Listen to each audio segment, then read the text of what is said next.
Hi, I'm Amelia Westberg, and I'm going to talk more about the recommendations that we came up for Shinola to kind of alleviate some of their key issues. So, the first recommendation that we came up with was for the company to really focus on the economic development and job growth that they have brought to Detroit. This would help mitigate the negative press that they've gotten for being, quote, American made, and instead focus on the positive things that the company has been doing for Detroit.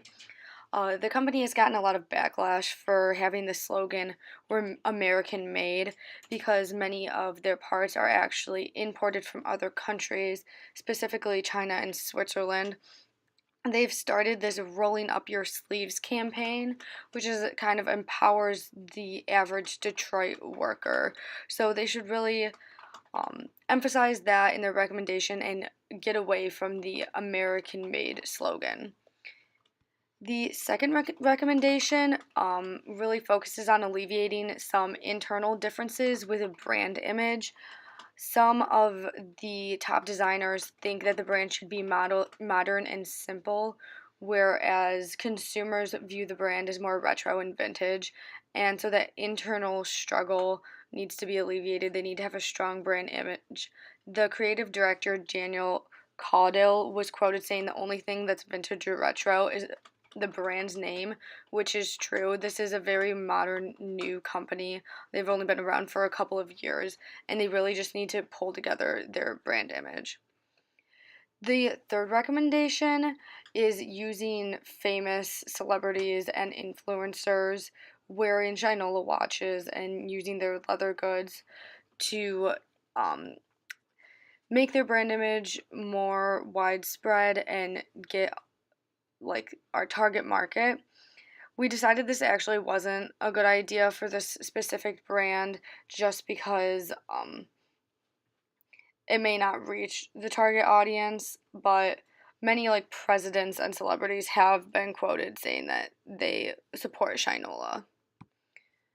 The fourth recommendation is to communicate and expand on their philanthropic work in Detroit and possibly do this in other cities that they work in as well.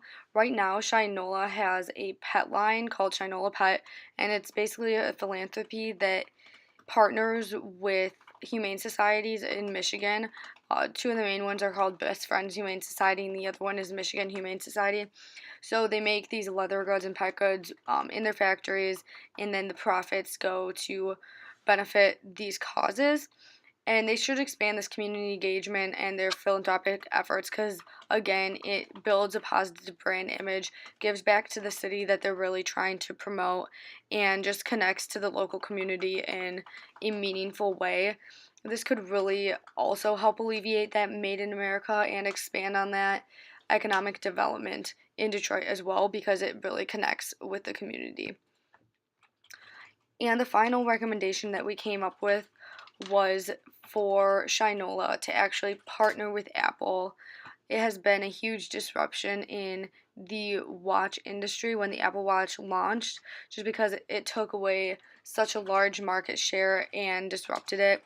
But if Shinola actually worked with them and maybe created luxury custom leather bands for the Apple Watch, it could first of all increase their brand awareness, which is very low. Just partnering with such a reputable and well-known company would do that, and it could expand into other cities because right now Shinola is really only known in the Detroit slash Michigan area, but it could be a really popular brand in other high hipster city populations like Austin, Seattle, and Portland. But right now, that brand awareness is just not there. So, partnering with Apple would be a great way to increase that.